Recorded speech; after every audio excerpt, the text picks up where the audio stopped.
حضرت عمر بن عبدالعزیز عراق میں رہنے والی ایک عورت تھی. اس عورت کا خامد فوت ہو گیا تو 5 بچیاں یتیم تھی. وہ عراق سے چلی اور جناب عمر بن عبدالعزیز کے پاس آئی کہ آپ میری بچیوں کا وظیفہ لگا دیں. وہ کہتے ہیں جب میں پہنچی نا یہاں تو اب تو استقبال آنا جانا بڑے معاملات ہیں. اب تو بچی کی برات آئے اور 5 7 10 20 لوگ دروازے پہ کھڑے نہ ہو تو برات ناراض ہو جاتی ہے. کہتے ہمارا استقبال ہی کسی نے نہیں کیا. تو استقبال تو اب اس طرح ہے جس طرح نشہ نہیں ہوتا, یہ استقبال کی حالت ہے, امیروں سے لے کے غریبوں تک. مجھے پوچھا ہی نہیں کسی نے, کرسی نہیں دی, آگے نہیں بٹھایا, یہ والا معاملہ ہے.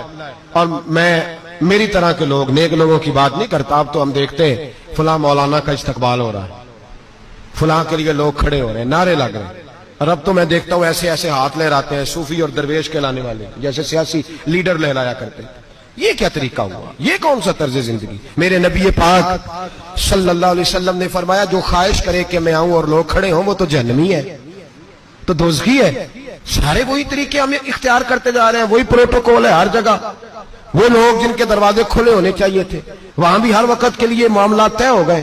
یاد رکھیں میرے نبی پاک علیہ الصلوۃ والسلام نے جو تعلیمات دی. حضرت عمر بن عبدالعزیز رحمت اللہ تعالی علیہ, عورت کہتی ہے میں پہنچ گئی, میں نے لوگوں سے پوچھا گھر کہاں ہے, تو کہا وہ جہاں بوری لٹک رہی ہے نا باہر ٹاٹ کا پردہ لگا ہوا ہے وہ حضرت عمر بن عبدالعزیز کا گھر ہے.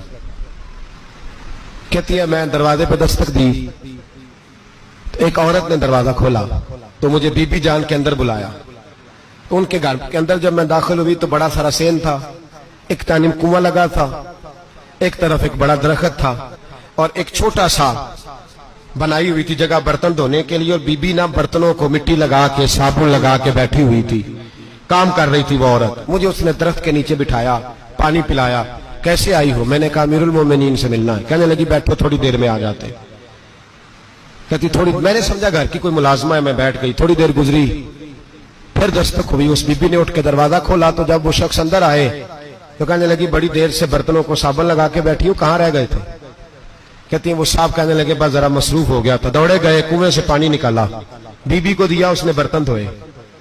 کہتی ہے پھر تھوڑا سا سرکہ اور ایک رات کی روٹی وہ لائی, اس شخص نے کھائی. میں نے کہا کہ یہ دونوں گھر کے ملازم ہیں, میاں بیوی کام کرتے ہیں. جب وہ کھانا کھا چکے تو وہ عورت میرے پاس آئی, کہنے لگی اٹھ کے مل لو امیر المومنین سے. میں نے کہا کون امیر المومنین؟ تو کہنے لگی کب سے تو آئے ہیں, یہ جس نے کنویں سے پانی نکالا یہی مسلمانوں کا امیر ہے, اور یہ جس نے درخت کے نیچے بیٹھ کے سرکے سے روٹی کھائی ہے یہی. یہ فرشتوں کی داستان نہیں, یہ وہ لوگ ہیں. میں رات کو بھی کہہ رہا تھا ایک جگہ پہ کہ یہ لوگ جو ہے نا جن کا آپ روز شکوہ کرتے ہیں حکومتیں بڑی خراب ہیں, یہ کوئی نہیں خراب, بالکل خراب نہیں. جتنے سیاسی لیڈر ہیں سارے صحیح ہیں. خراب وہ لوگ ہیں جو انہیں ووٹ دے کے لیڈر بناتے ہیں, بالکل خراب نہیں. میں تو ان کے حق میں ہوتا جا رہا ہوں. ناراض ہو گئے نا آپ لوگ؟ اللہ کرے تسی ہو جاؤ تو اگلے الیکشن سے سیانے بھی ہو جاؤ, آمین تو کہہ دے. میں نے کوئی مشورہ نہیں دینا, اس لیے کہ میری نظر میں کوئی ایسا شخص نہیں جس کے لیے میں آپ سے کہہ سکوں کہ ووٹ دیں.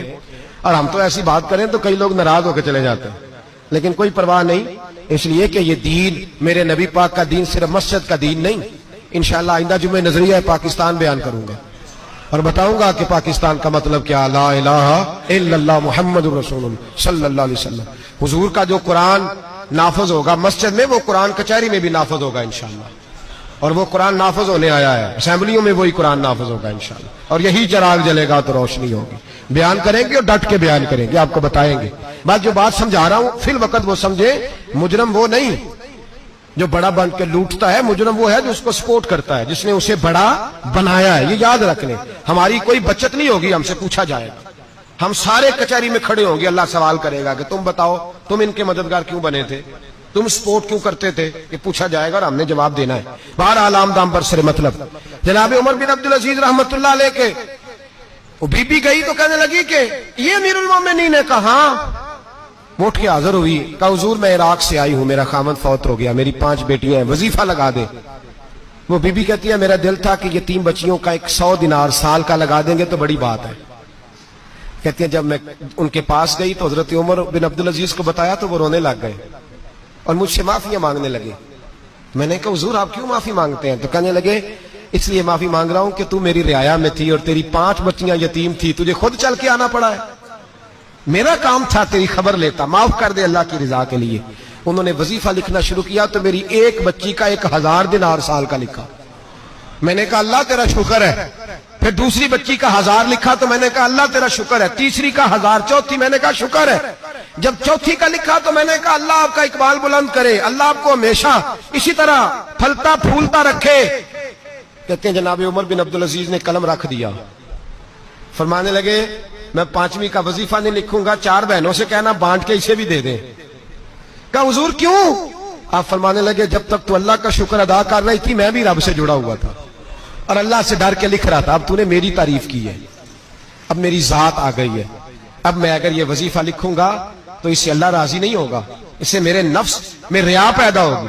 اب میں 5ویں کا نہیں لکھوں گا, جا اور جا کے عراق کے گورنر کو دے.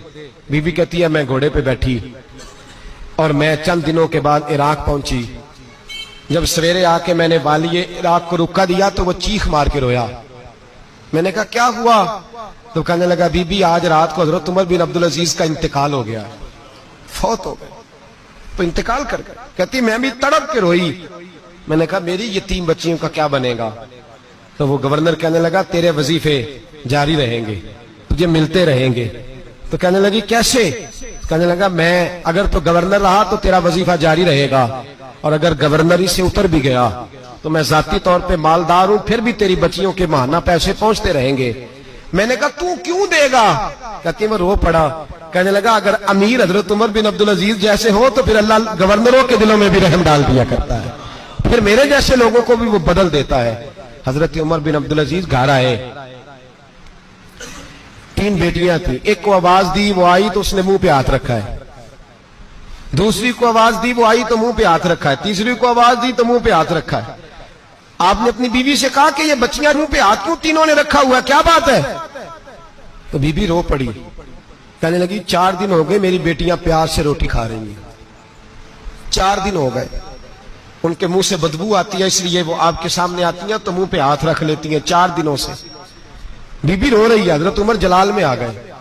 آپ فرمانے لگے تو یہ رو رہی ہے, تو روئی ہے, تو نے میرے گھر میں رہ کے اللہ کی ناشکری کی ہے, تو شکر ادا نہیں کرتی کہ 3 وقت پیاز اور روٹی تجھے گھر کی 4 دیواری کے اندر مل جاتا. رو رہی ہے. اور میں آ میرے ساتھ باہر نکل, تجھے وہ لوگ دکھاؤں جو جھونپڑیوں میں رہتے ہیں اور مانگ کے کھاتے ہیں. آ تجھے دکھاؤں. اتنی ناشکری کہ گھر کے اندر پیاز پہنچ رہا ہے, روٹی پہنچ رہی ہے, اور تو کہتی ہے میری بیٹیاں پیاز سے کھاتی ہیں, شکر کر فاقے نہیں کاٹنے پڑے. پھر اگلے لفظ کہے تو رو پڑے. فرمانے لگے میں نے تو مصطفیٰ کے وہ حالات بھی سنے ہیں جس میں کئی دن بی بی فاطمہ نے فاقے کیے. تو گھر کے اندر پیاز پہنچ رہا ہے, تو ابھی بھی سادگی, عاجزی اور قناعت نعمت تھی ان لوگوں کی. ہمارے ہاں روز شکوا ہے, کس بات کا؟ گاڑی کوئی نہیں. روز رونا ہے, کس بات کا؟ بنگلہ کوئی نہیں. روز رونا ہے, کس بات کا؟ بینک بیلنس کوئی نہیں. 10 جوڑے کیوں نہیں عید پہ آئے؟ اور یہ صرف عورتوں کا مسئلہ نہیں, ہمارے اندر بھی یہ بات بدرجہ اولا. ہم روز اپنے آپ کو مسکین کہتے ہیں, غریب کہتے ہیں, لاچار کہتے ہیں, مجبور کہتے ہیں. کبھی دیکھو جو جھونپڑیوں میں رہتے ہیں, کبھی پلٹ کے دیکھو لوگوں کی طرف جو پیدا ہوئے تو آنکھیں کوئی نہیں تھی, ہاتھ کوئی نہیں تھے, پیر کوئی نہیں تھے. وہ دیکھو جو پیدا ہوئے تو سر پہ باپ کا سایہ کوئی نہیں تھا. کیسے کیسے لوگ وقت گزار رہے ہیں.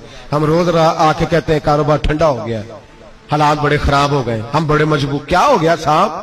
اللہ کے دن ہے سارے, اللہ کے دن ہے. وصل اچھا ہے نہ فراق اچھا ہے, یار جس حال میں رکھے وہی